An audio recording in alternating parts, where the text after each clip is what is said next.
It's Friday, Feedback Friday, the feedbackiest day of the week. Ha! It's Feedback Friday, and I thought there was a cat on that chair, but it's just a shadow. Your comments from Wednesday read, this went well.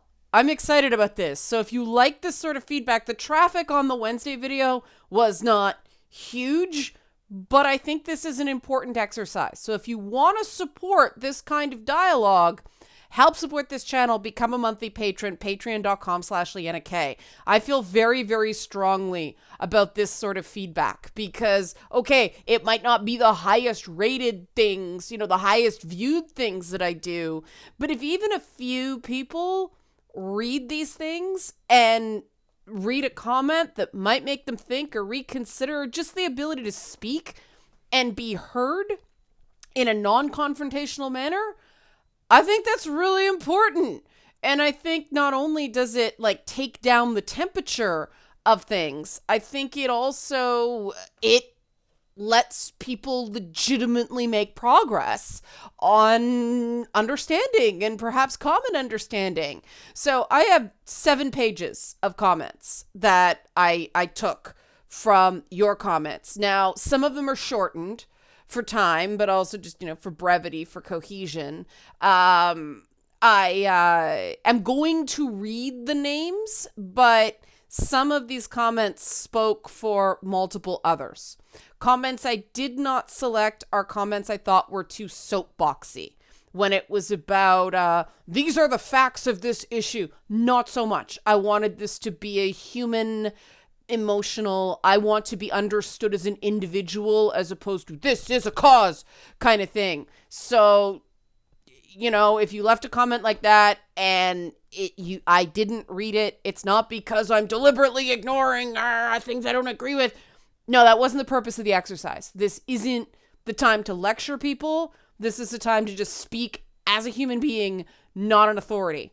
And one of the reasons I did that was the nature of some of the comments. So here goes, starting with Chris W. Said, you want the list? I could probably too long didn't read it as I'm human and deserve to be treated as such. I started with this comment because that was sort of an overall theme, which was not surprising, but Chris says, if I was allowed to elaborate, and this is a shortened version of his comments because I want to get to as many people as possible. What he says is, I am entitled to my own feelings and emotions. I do not exist to deliver you praise just because you exist, and I don't even owe you acceptance if all you do is find fault with us. I do not owe you a change of something I like or am just because you want that change, and I do not deserve my voice to be dismissed. Not getting your way is not oppression or done out of hatred of you or any specific group you might think I do. I had a moment like this myself this week, Chris, where I actually said empathy does not mean that I'm not allowed to disagree with you. It does not mean I have to praise you. It means I put myself in your shoes and see you as a human being. So I totally get what you're saying there, man. Moving on. Apologize if I mispronounced this. Linus Gustafsson. Math. I love this comment. I think I'd settle for if people understood math.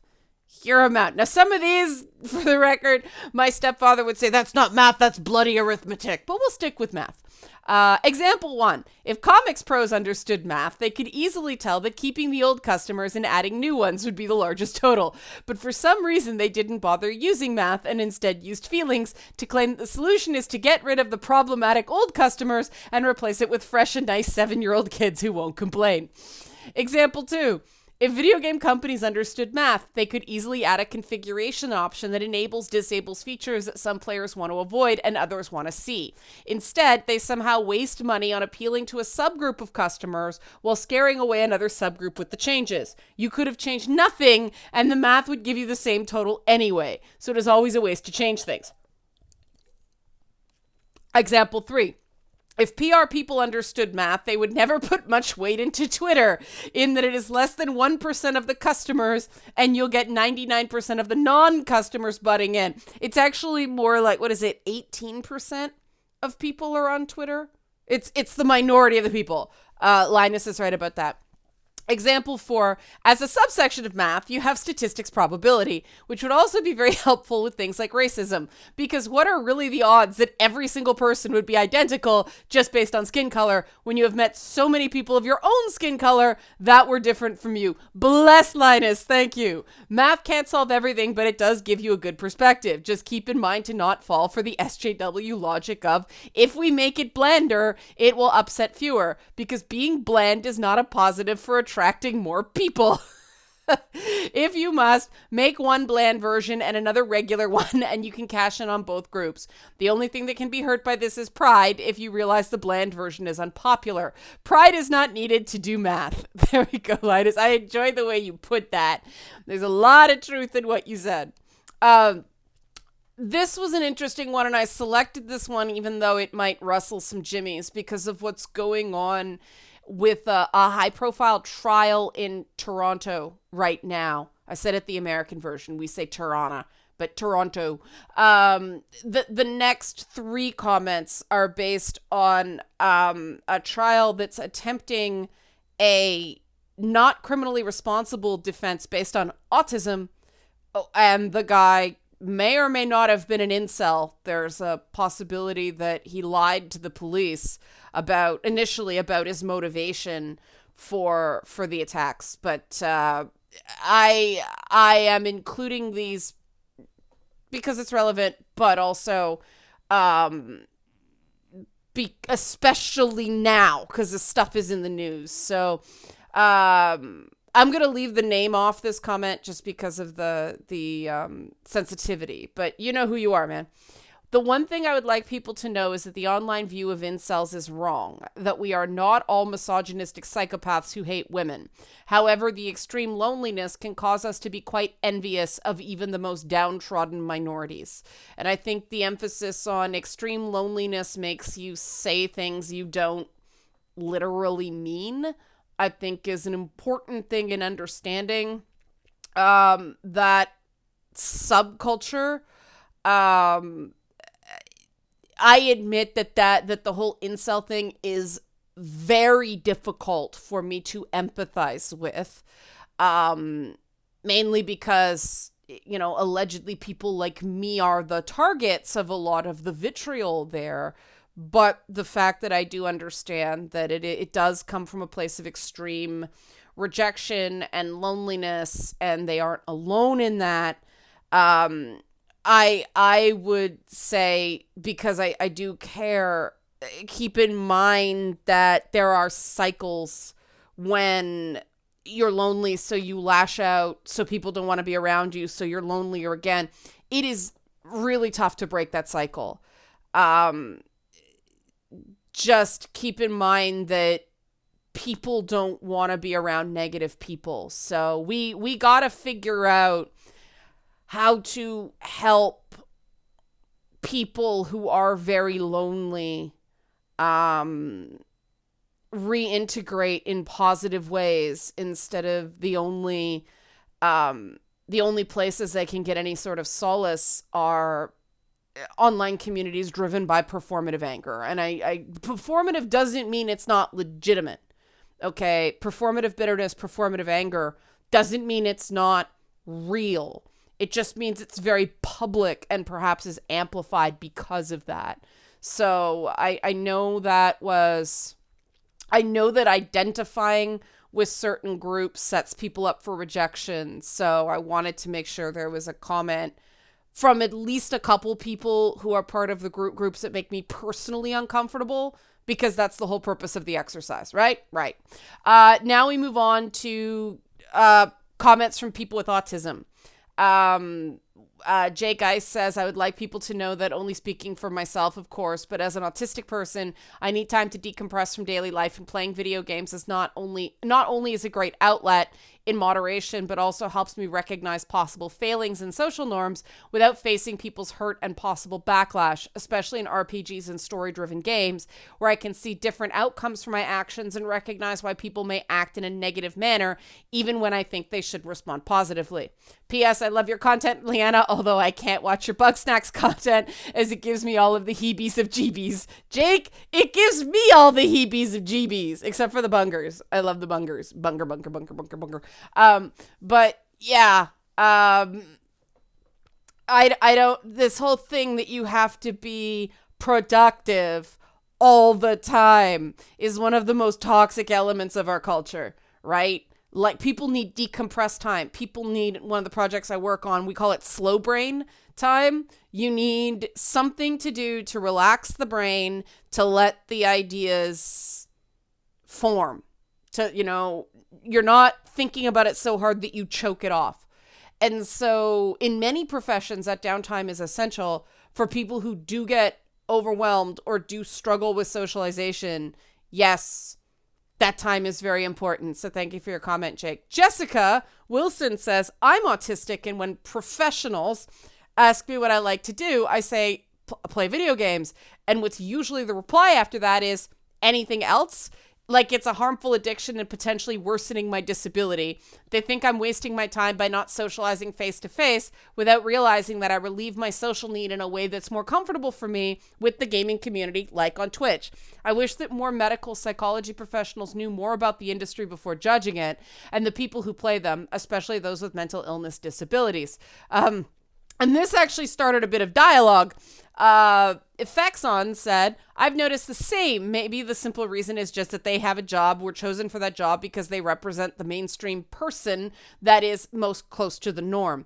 Autistic or any other deviation too much from that normal is seen as a disorder. This is natural human behavior, as nobody works in isolation, but in work groups, colleagues, and so on. But this is also the greatest disadvantage, in my opinion, in that field to properly help people. Traditional healthcare is more simple that way. Once a problem is found, they have a checklist care procedure to follow like in a factory, although not void of it. Although it can turn upside down if gamers are mainstream in organizations someday. Anybody who doesn't like playing or feeling like playing will be seen as weird, not normal. And I do think that division in psychology, in those fields, in developmental sciences, is a very real thing. The people who are like, well, is a person happy, as opposed to, is a person normal? There's like two schools, whether somebody is sort of happy with themselves, and that's the benchmark of a successful mental health therapeutic approach. Or then you get these people who are like, no, it's about normalizing behavior because happiness is a lie, or happiness is it's about order and duty and all that stuff. And I pump the brakes hard when any therapeutic approach is about normalizing somebody. That's not just bad for the individual, because you may be forcing. Normal does not mean right for an individual. Individuality is super important. And anybody that starts focusing on normalization, right, on standardization of people, we don't get those new ideas if everybody thinks the same. So we have to stop being afraid of people who are just weird but aren't harming anybody. Okay, I'm a complete weirdo, so I am not judging anybody with that, my fellow weirdos. We are all weird and unique in different ways. And especially if you want to be a game designer, especially if you want to be managing teams in game design, you are going to have some very eccentric people. And historically, there has been a correlation between social tolerance of eccentricity and innovative cycles. The example most used for this is the Victorian age, where they were very, do's and don'ts and very stiff upper lip and proper. But that was a bit of a facade. Behind closed doors, there was a lot of tolerance of eccentricity within the Victorian age. And of course, there was this huge boom in innovation as part of the industrial age during that period. You need to embrace the weird to get the new cool ideas, because the new cool ideas don't come from normal people. And if you shut someone out just because you think they're weird or awkward, you may be missing out on an interesting perspective or a really cool idea just because of your own, how do I put this? Your own excessive need for comfort, right? Everybody deserves to feel like they are getting a hearing. They are getting a chance. They are having their own eccentricities tolerated and hopefully embraced. But in order to expect that from other people, you have to give to get. And this is especially a thing in game dev. You're dealing with a lot of extremes is the wrong word, but you have incredibly social, gregarious, team-oriented people with the artists and the musicians and the actors, and then you have the people who are shut up and let me code, right? On the other side, leave me alone, no distractions. Some people prefer to communicate in text because they get overwhelmed even by voice chat. And then you've got the language challenges as well, with all the, multi-country collaboration stuff going on. It all makes the industry better in the long run, which is why I'm a big fan of no, don't crunch so much, because when you're crunching, when you're constantly racing to get things done, you don't have the opportunity to get to know the members of your team and figure out how they're going to work best. That needs time. When you start a new project, you have to figure out how to motivate the different members of your team, because they are all different and they all have different skills and they all have different things that are, in some cases, going to knock them flat. So on that note, this was an interesting comment that I relate to. I wasn't going to exclude comments just because I'm like, yes, I agree 100% either. So Machiki, Yist, I hope I said that right. I'd like them to know that I, as a woman, feel completely comfortable and very welcomed in the gaming community. It's not a bunch of dude bros. It's a little bit of everyone. As long as you engage authentically, you'll be accepted. It doesn't matter if all you do is play Skyrim. You might get some flack for what you play it on, but you as one of us won't even be questioned. And this is one of these things that drive me crazy when people speak of the gaming community. Gaming is too big to be a single community. It's like saying, oh, the community of Earth. It's too big, right? You go into like a Madden or an NBA 2K community, it's very different than even a FIFA community, which is very different than like a Call of Duty community, which is very different from a Destiny community or Division community. And then you get into the weird shit that like us guys play, that's sort of more fantasy and story driven. There are people who utterly love The Last of Us 2. I don't get it. I love freaking Ghost of Tsushima, right?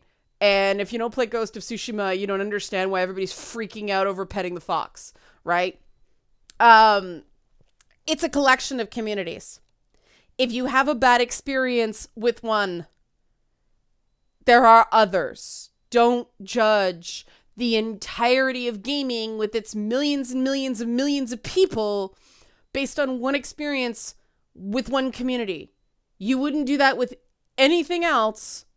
In a macro group that big. Some communities online are very hostile to women or certain types of women. Others are amazing. And I think it's very important to hear from people like my Cheeky that have had positive experiences, because those experiences matter too, not just the bad ones, even though the media doesn't cover the positive experiences. And Oran Darklord's back in comments, and he says, and I thought this was, okay, this is a detail that crystallized to me something. I'm like, I never thought of it that way before, but yes, I totally see the point in this example. So he says, I would like the other side to understand that more of the culture war, at least the culture war in media and entertainment, is about tribal shibboleths than identity, about diversity as a tribal signal buzzword more than the actual presence or absence of people from different backgrounds. That most SJWs will see a franchise we love add a new female character with a neon blue side cut and dismiss her as woke propaganda, not because she is female, but because the neon blue side cut is such a reliable tell. And that's what I stopped and went, I like the neon blue side cuts, but that's true. Like, there are so many neon blue side cut characters that I end up going, you are nothing more than a collection of propagandistic tropes. Truth.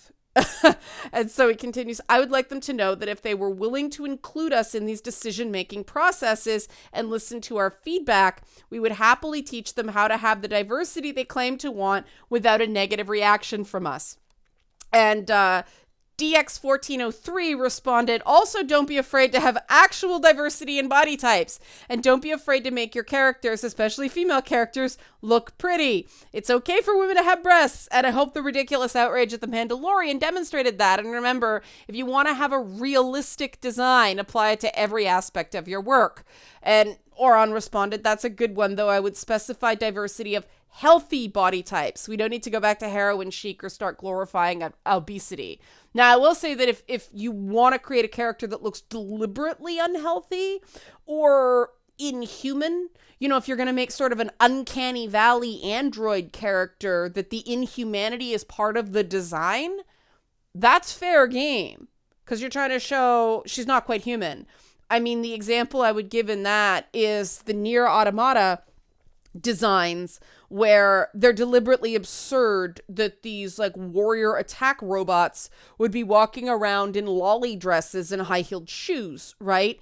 That was deliberately stupid as sort of a propaganda tactic to make these androids super pretty because the shoes appear to be part of their feet and they don't have to worry about like breaking an ankle or a heel or something like that. So, yeah, that's a fair point. I'm going to remember that. How was it described again? What is it? Neon blue side cut. Yeah, that neon blue side cut is going to stick in my head now. Moving on, because I want to get more comments in. K96 Man said, to understand that good intentions and kindness don't make you incapable of doing harm. To understand that you're probably not as well informed as you think you are.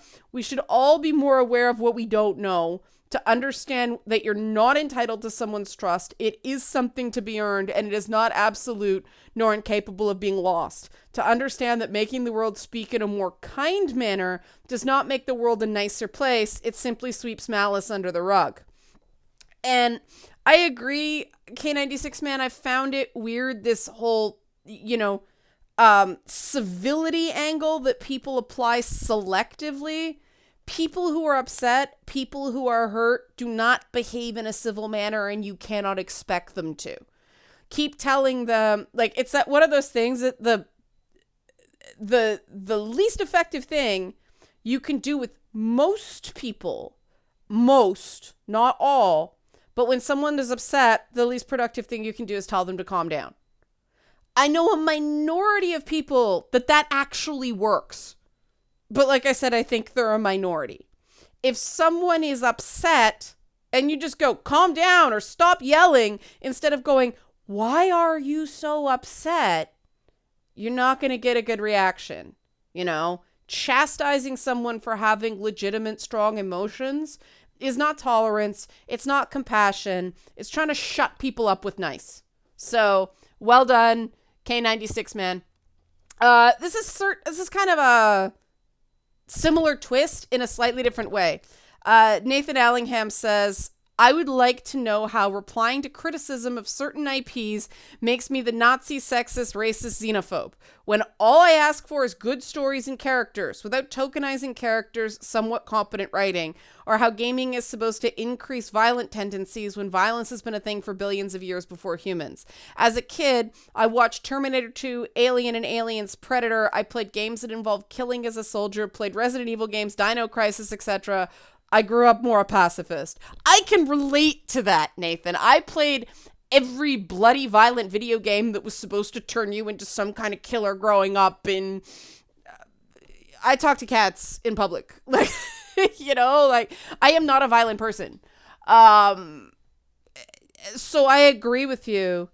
Perhaps since it's actually a question and I don't have time to answer it in full now, perhaps this is a subject for a video going forward, because you make a very valid point. The one thing I will caution you about competent writing or good writing tends to be Western structure writing. We specifically, for instance, 3-act structure and 5-act structure, because TV is based around 3-act structure and 5-act structure because of commercial breaks. But there are 4-act structure formats. There are some Asian and West African storytelling traditions that are too often dismissed as bad writing just because they're not Western structure. And I think we got to watch that, but that's a discussion we can have. And we can't have that discussion if we're just dismissing people as some kind of ism, right? Right. So I hear you on that. Prince Halcyon, similar thing. Liking a particular thing doesn't make you a particular type of person. Amen! I mean, you'd think it'd be obvious at this point that people who like violent games aren't violent people by default, and people who like nice, wholesome stuff aren't the greatest people by default either. The My Little Pony fan base, for example. I was like, really? Really? There's drama in the bronies? Okay. And another thing, it's just like something I noticed when talking to people, this sort of refusal to take a different opinion in stride. Like, people just take, I don't agree, and you're not listening, and that's why you don't agree. And I'd like it if people understood that it's not about trying to make people know you're right, and it's more about comparing thought processes to give new perspectives and maybe give some new insight on stuff they may not have come to themselves, like the neon blue side cut. That's my words, not Prince Halcyon's. Because conversations where it's just trying to get people to agree never go anywhere. I ironically agree. I have noticed that there's a lot of that. Now, the other side is people dismiss the you're not listening with, I am listening, I just don't agree, when they're not actually reflecting back on you an accurate representation of what they said. That is the mark of not listening. When someone's saying, but that's not what I said, you're putting words in my mouth, and you just keep zooming along, you're not listening. If you can accurately reflect what someone has told you, you can summarize their opinion in a way that seems familiar to them, and you still don't agree, well, that's fine. At least you accurately understood where they were coming from, right? That's progress. And you may not agree today, but you might agree next week or the week later. It's a process sometimes. But you got to put in the work to listen. You can't just similarly dismiss someone and dismiss the you're not listening to me as I just don't agree. Make sure you actually are listening effectively. And don't get defensive by questions that are an attempt to understand. I don't like the demonization of, so what you're saying is this question. People start going, you're straw manning me. No, this happens to me online all the time. I try to summarize someone's statement with a question mark to see if I'm understanding accurately, to give them a chance to clarify, and they start screaming straw man. I wasn't saying that was a position. I was asking if that was your position. And then the whole thing just breaks down, and which is very disappointing to me. So yes, Prince of Halcyon, well said. Ryoko Kaguya. Sorry, I'm terrible with Japanese names. I'd like people to know that hearing the same joke over and over and over again feels bad. I am pansexual. I get that your joke about me liking pots and pans is funny. It's just it's been told to me a billion times and gets kind of old. And Ryoko, I identify with this. With the, oh, you eat souls, you're a ginger, you have no soul. It's like, ha ha ha, I've heard it a million times. And so you're like, intellectually it's funny, but it's not funny to me. And can't I be allowed to say, I've heard it a million times, can you cut it out?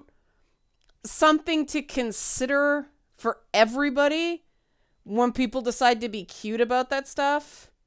I thought it was worth putting out there just because I suck that stuff up. Now, part of it because there's one of me and thousands of you guys. But every so often, I'm like, this is really old. And so, yeah, I thought it was important to get that out there. Adam Meyer says, respect the power of narratives. Here we go. Much like privilege, the narratives you believe are things you don't regularly question. Everyone has these narratives, and it isn't possible to go through life without them. However, that doesn't make them true. And it was that juxtaposition between privilege and narratives that I wonder, I wonder if we started calling, instead of talking about privilege, which triggers some people, and people are like, well, you're just being triggered because you're privileged. It's still not necessarily productive. I wonder if we talked about narratives and not questioning your narratives might be more productive than privilege theory, because that's something that applies to everyone. Now, of course, we have to be careful that, the rule would be before you challenge somebody on questioning on their narratives, you have to challenge one of your own first, because otherwise the problem is the people in power just start gaslighting everybody else, and that's imbalanced. But there is something too, because one of the things I've always found frustrating is people very close to me get triggered by the idea of privilege. They reject it. And it's these conversations like, it's not privilege, it's advantage. I prefer the term advantage, not privileged. And I'm like, why do you care as much about words? Why don't you care about the concept behind it more? And that's when I have to check myself and prevent myself from engaging in a solipsism, because I am an abstract thinker. So I don't need words to define my experience the way the majority of people do. And so I have to be aware that words matter to most people, and getting a word that isn't going to trigger them is the most productive thing. But then you get into reasonable accommodation as opposed to coddling somebody, right? It's an intractable problem. But again, what do you guys think about that? The idea of a challenging narratives paradigm as opposed to this triggering kind of privilege theory. Throwing it out there. K-Shade said, this is going to be a long video because there's a lot more comments. Maybe I should do part 2. Okay, I'm going to stop here.